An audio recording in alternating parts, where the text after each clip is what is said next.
So there's no easy way around this, but after being so nervous about the possibility of the Mario movie being another corporate cash grab, I finally bit the bullet and went and watched the Mario movie.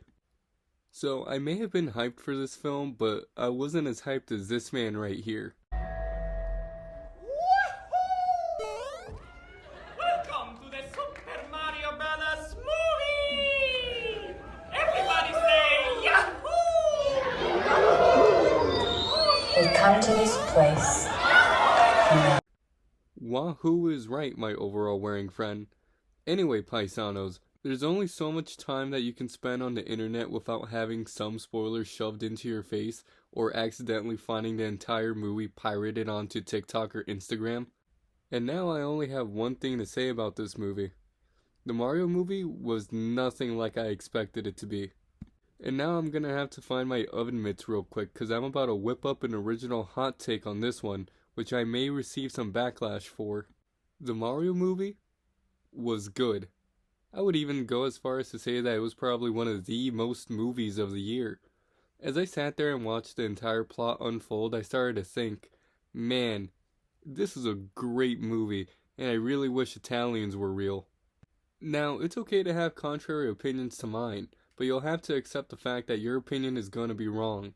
Like, you would have to sit there with a real stick up your ass to spend over an hour watching a film made for children and go, yeah, the plot wasn't rich enough. Like, this movie's targeted for kids whose main source of entertainment are 1 minute videos where it has Subway Surfers going on at the same time so they don't lose interest.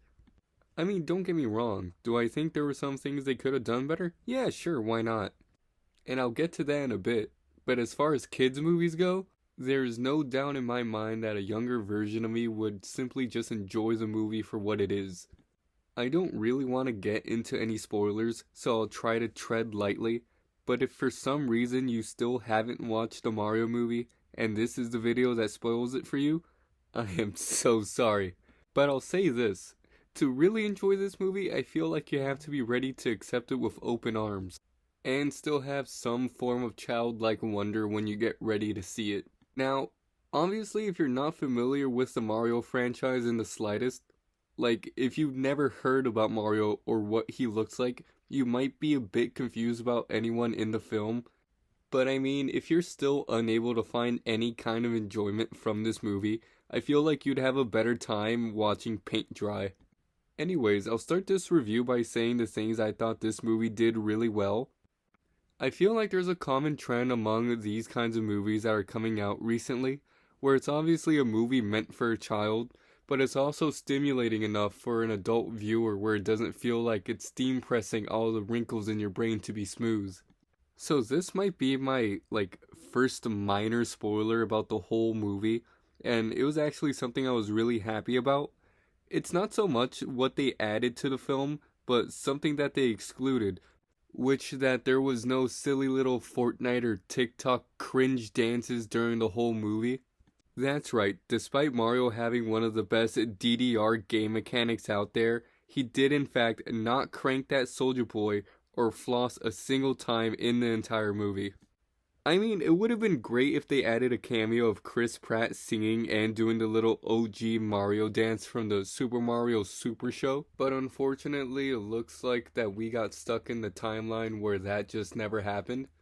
So this is probably going to be when I start talking about scenes that I enjoyed in the movie. So if you don't want to get spoiled, I suggest that you cry about it, or just plug your ears and practice your ABCs since you're obviously a toddler and mommy said no to taking you to go see the movie. I mean, it's been out for a week already, and if you can't find the movie on TikTok or Instagram or something, you deserve to get spoiled at this point. Anyways, I did like how they add a little cameo of the original Super Mario theme song with the commercial in the movie. It was a big load of nostalgia that I gladly accepted receiving. Also, I'm not going to sit here and lie. Chris Pratt did a good job with the voice acting. Now, a lot of people are saying this was more of a movie following the adventure of Chris Pratt and his brother Luigi through the Mushroom Kingdom, but I prefer the direction he went with the voice. It's like people were expecting him to talk with the goofy version of Mario from those RPG games where he says nonsense words but with an Italian accent. But you can tell he was still passionate about his role, and I prefer this over someone taking this role as another cash grab at the expense of our childhood. Another thing that they did great with the movie was casting Jack Black as Bowser, because honest to God, this man put his whole soul into this performance. Everyone else did a good job.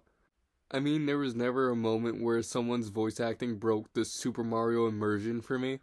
But I mean, the Mario movie wasn't perfect. There were some moments where I clenched my fist and shook it at the screen in anger. I am a little sad to say that the only complaint I really had with this movie, as I'm sure that everyone can agree with me here, was that there was a distinct lack of my personal favorite Mario character, Lord Crump from Paper Mario: The Thousand-Year Door. I was holding my breath for what felt like an eternity, hoping that he would make a surprise appearance on the screen, but to no avail, he never showed up. His lack of screen presence almost broke me. Oh, and Luigi too, I guess. I mean, it is called the Super Mario Bros. Movie, so I feel like Luigi's involvement should have been more than what it was, but to make up for it, at least they added a little Luigi's Mansion theme for when he got lost in a dark land or whatever it was called. Alright, so that was my little nitpick about this kid's movie, but something else that I found enjoyable was the little cameo they did of Super Mario Galaxy, where they added the little Luma character that was captured by Bowser and his army. Their funny wanting to die routine just didn't get old to me for some reason. Like, usually it is pretty annoying in some movies, but for some reason the Luma character just didn't wear out. But I feel like they added the character along with that one scene where Mario talks to Peach about coming from the mythical world of Brooklyn, opens a door for a possibility of a sequel. I mean, who knows, maybe I'm hitting the nail on the head a little too hard with that one. But if they do make a sequel, I hope we get more Luigi time, and maybe even Baby Waluigi to mix things up. So, to sum things up, the animation was good, the actors were good, the story felt fast but was able to get all its points across, and Seth Rogen was Donkey Kong. Anyways, go watch the movie. Okay, bye.